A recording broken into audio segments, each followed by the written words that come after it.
Assalamualaikum warahmatullahi wabarakatuh. Waalaikumsalam warahmatullahi wabarakatuh. Yang saya hormati Bapak dosen akhlak tasawuf, yaitu Bapak Lukman Fahmi, dan yang saya hormati kakak-kakak mahasiswa kelas BKMID. Perkenalkan, kami dari kelompok 6 yang beranggotakan saya Lutfi Ananda Putra dengan NIM 2032 10122. Selanjutnya, Dan saya Jelita Azanaruni dengan NIM 2032 Saya Jenny Paridato Akma dengan NIM 2032 dan kami di sini mau mempresentasikan yang berjudul karakteristik tasawuf Sunni. Kepada presentator pertama, yaitu Mbak Jenny, saya persilakan.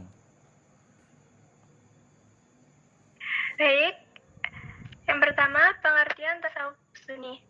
Tasawuf Sunni adalah bentuk tasawuf yang memagari dirinya dengan al-hadis secara ketat, serta mengaitkan keadamat atau tingkatan ruhaniyah mereka kepada kedua sumber tersebut. Tasawuf Sunni juga didefinisikan sebagai tokoh yang berwawasan moral praktis dan bersandarkan kepada Al-Quran dan As-Sunnah.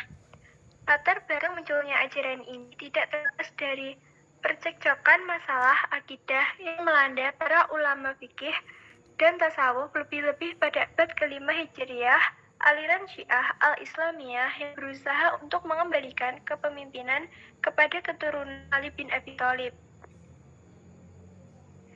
Ciri khas dari tasawuf Sunni yang menjadi pembeda dari tasawuf falsafi diantaranya adalah sebagai berikut.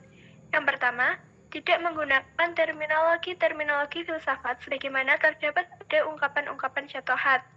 Yang kedua, terminologi yang dipegang tasawuf Sunni lebih transparan, sehingga tidak sering bergelut dengan terminologi syatohat. Yang ketiga, lebih bersifat mengajarkan dualisme dalam hubungan antara Tuhan dan Sia. Yang keempat, lebih terkonsentrasi pada soal pembinaan moral, pendidikan akhlak, dan pengobatan jiwa dengan cara latihan mental dan langkah tahali, dan tajali. Yang perkembangan tasawuf Sunni. Yang pertama, sufisme awal. Disebut sebagai fase askema yang merupakan bibit awal tumbuhnya sufisme dalam peradaban ini, ditandai oleh munculnya individu-individu yang lebih mengejar kehidupan akhirat, sehingga perhatiannya terpusat untuk beribadah dan mengabaikan keasyikan duniawi. Fase asketisme ini sampai akhir abad ke-2 Hijriah, dan abad ketiga sudah menampakkan adanya peralihan dari asketisme ke sufisme. Yang kedua, sufisme ortodoks. Sufisme ortodoks dirintis oleh Haritz al-Muhasibi. Tujuan sufisme ortodoks adalah ihya atsar al-salaf, reaktualisasi paham salafiyah dengan mengupayakan tegaknya kembali warisan kesaleh sufi terdahulu, yakni para sahabat dan generasi sesudahnya, dengan tetap mempraktekkan kehidupan yang bersifat lahiriah. Gerakan sufisme ortodoks mencapai puncaknya pada abad ke-5 Hijriah melalui tokoh monumental Al-Ghazali. Untuk selanjutnya akan dilanjutkan oleh presentator kedua.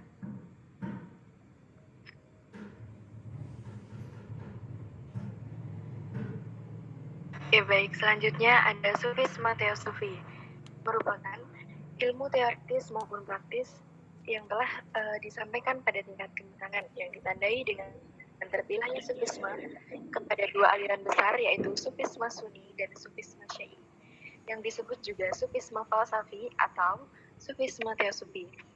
Masa kejayaan sufisme cukup lama dan tersebar di antero dunia Islam.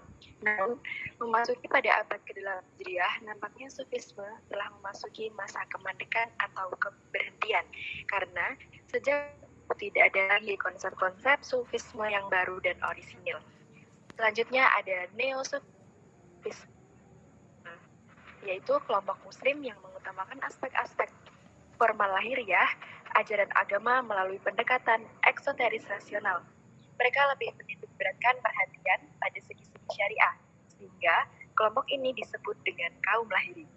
Dalam segi penamaan, neosufisme adalah istilah yang baru, berkembang pada abad ke-20, yang dipopulerkan oleh Fazlur Rahman. Namun, gagasan neosufisme sendiri dalam sejarahnya telah ada sejak abad ke-8 Hijriah. Kemudian, tokoh yang tergolong tasawuf Sunni diantaranya Hasan al-Basri, kemudian ada Robiah al-Adawiyah, kemudian ada Zu al-Nun al-Misri, selanjutnya ada Al-Qushairi, kemudian ada Al-Harawi, dan yang terakhir adalah Al-Ghazali. Kemudian ragamitas pemikiran ulama tasawuf Sunni. Yang pertama, pemikiran tasawuf Imam Ghazali. Beliau memaparkan 4 hal. Yang pertama, jalan atau at-thoriq atau disebut dengan thariqah, yaitu beberapa jenjang atau makomat yang harus dilalui oleh seorang calon sufi, yaitu bertaubat, sabar, pefakiran, zuhud, tawakal, dan ma'rifat. Selanjutnya ada ma'rifah, yaitu esensi takorub atau pendekatan terhadap Tuhan. Ma'rifat merupakan hasil penyerapan jiwa yang mempengaruhi kondisi jiwa seorang hamba yang ada akhirnya akan mempengaruhi seluruh aktivitas ragawi. Jadi ada tingkatan manusia. Tingkatan manusia sendiri terdapat 3 hal. Yang pertama, kaum awam yang cara berpikirnya sangat sederhana sekali. Kemudian yang kedua ada kaum pilihan.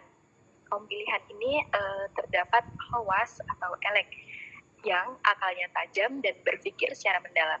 Dan yang terakhir adalah kaum ahli debat atau disebut dengan ahl al-jadal. Dan yang terakhir adalah kebahagiaan. Kebahagiaan sendiri adalah tujuan akhir dari jalan para sufi sebagai buah pengenalan terhadap Allah. Baik, materi berikutnya akan disampaikan oleh presentator selanjutnya, yaitu Saudara Lutfi Ananda Putra. Ya, saya akan melanjutkan pemikiran tasawuf Sunni Kiai Haji Abdul Muiz atau tokoh Muhammadiyah asal Banjar.